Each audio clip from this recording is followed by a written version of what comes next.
Se você fez uma pergunta óbvia, você vai ter uma resposta óbvia. Você jura que você Juro. Ai, Bahia, pelo amor de Deus, velho. Vamos lá. Tem dos dois lados? Não, bagulho de... Não, então é desse mesmo. Calma lá. Ó. Ih, mano, vai ter que rasgar, não vai ter jeito. É um falso botão isso aqui? Nossa, velho. O que é que foi? Foi. Você viu o barulhinho? Ó.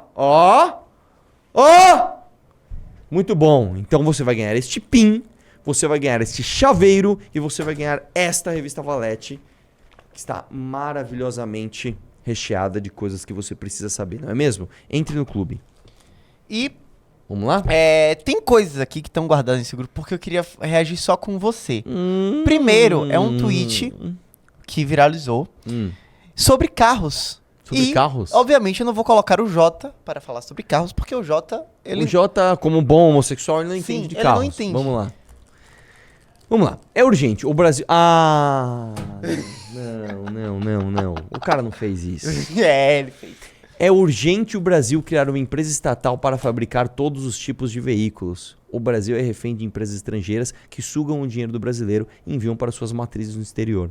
Se defender os interesses nacionais e ser comunista, então eu sou. Deixa eu te explicar uma coisa, meu querido. Aí ele tem aqui a tabelinha, meu lindo. Deixa eu te explicar uma coisa. A gente já tentou fazer isso, cara.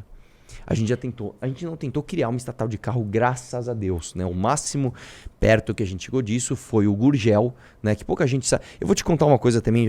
Todo mundo fala do Gurgel, né? De forma romântica, ou endeusando o cara, ou jogando ele lá pra baixo. E eu vou te dizer que a história não é nem pra um lado nem pro outro. A história do Gurgel é o seguinte. O Gurgel, ele trabalhava na Volks. E ele falou, eu quero fazer um bug. Ele tentou fazer um projeto lá na Volks. A Volks falou, cara, a gente não quer fazer isso daqui. Ele falou, então eu vou fazer. Ele foi lá e ele criou um bug. Ele projetou o bug.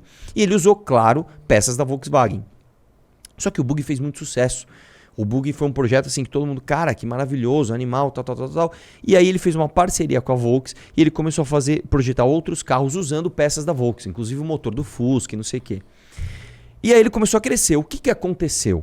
O Gurgel chegou, eu não lembro agora quem era o presidente na época, e falou o seguinte, eu quero fazer uma ampliação gigante aqui da minha linha de montagem.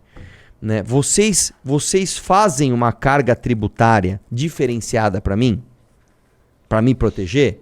E aí o governo responsável falou, sim, fazemos, vai lá e investe. Ele foi lá, investiu na empresa e a carga tributária diferenciada para ele nunca veio, então ele quebrou, tá?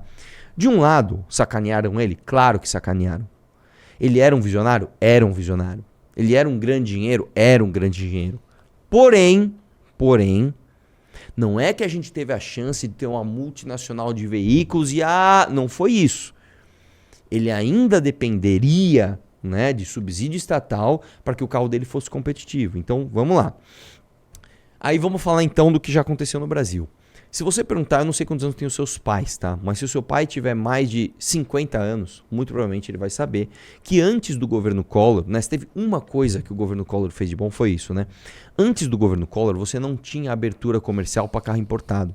Então, basicamente, os carros brasileiros eram carros fabricados aqui, né? Por montadoras estrangeiras. E daí? O carro era fabricado aqui, empresas com CNPJ aqui, no território brasileiro, empregando brasileiros, né?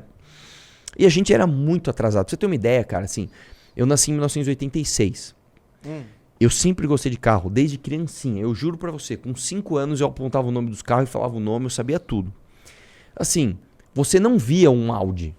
Não existia Audi? O que é um Audi? Mercedes, imagina. BMW, assim, até a terceira série, eu tinha visto uma BMW na minha vida. Então você não tinha acesso a esses carros. Logo, a indústria brasileira não era nem um pouco competitiva. E aí o Collor veio, né? E ele fez a abertura comercial e a partir dali você começou a ter alguns carros importados do Brasil e aí você começou a ter um pouco mais de competição e aí você começou a melhorar a indústria nacional, inclusive, por causa da competição. Então, o fechamento do mercado, cara, o protecionismo exacerbado, ele já não funciona.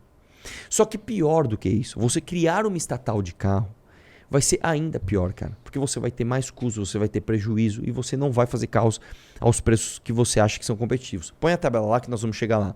Calma. Ele pôs uma tabela, né, dos carros e eu vou mostrar uma coisa pra você. O carro mais barato do Brasil é o Kwid, né? Vamos lá. Renault Kwid, R$71 mil. É um absurdo esse carro custar isso aí? É claro que é um absurdo. Agora eu vou te dizer uma coisa. O Kwid não custa 71 mil reais. O Kwid custa 35. Como assim? O Kwid custa 35. Os outros 35 são impostos.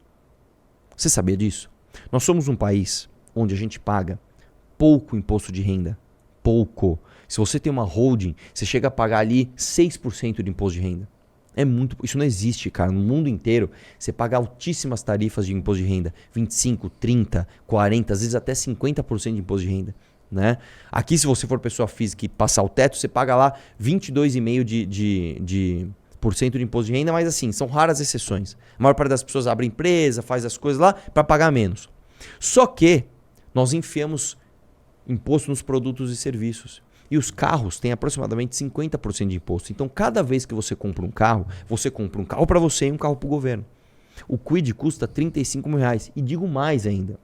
O Kwid só custa 35 mil reais porque nós temos no Brasil uma legislação absolutamente obsoleta que faz com que a gente tenha direitos trabalhistas, que a gente tenha impostos sobre a cadeia de produção que incidem antes do preço do imposto final sobre o produto pronto. O Kwid aqui no Brasil era para custar uns 25, 26 mil reais. Esse era o preço do Kwid. Tá? Só que como a gente tem todo esse imposto da cadeia de produção, ele custa 35. E como depois do carro pronto a gente enfia mais imposto de 50% do valor, na verdade 100% do valor, a gente dobra o preço do carro. Então não é estatal que é o problema. Eu vou dar outro exemplo. Eu acabei de voltar do Paraná. E no Paraná eu cruzei a fronteira pro México, né? Fui lá pra ver como é que é. México? No México não, desculpa. Do Paraguai. Paraguai. Ai, Acabei de voltar do Paraguai. Meu irmão, no Paraguai não tem imposto de importação.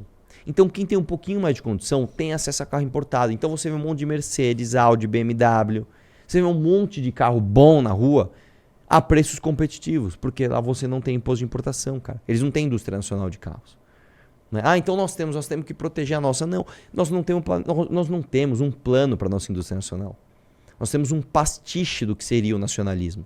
Né? Enfim, é isso.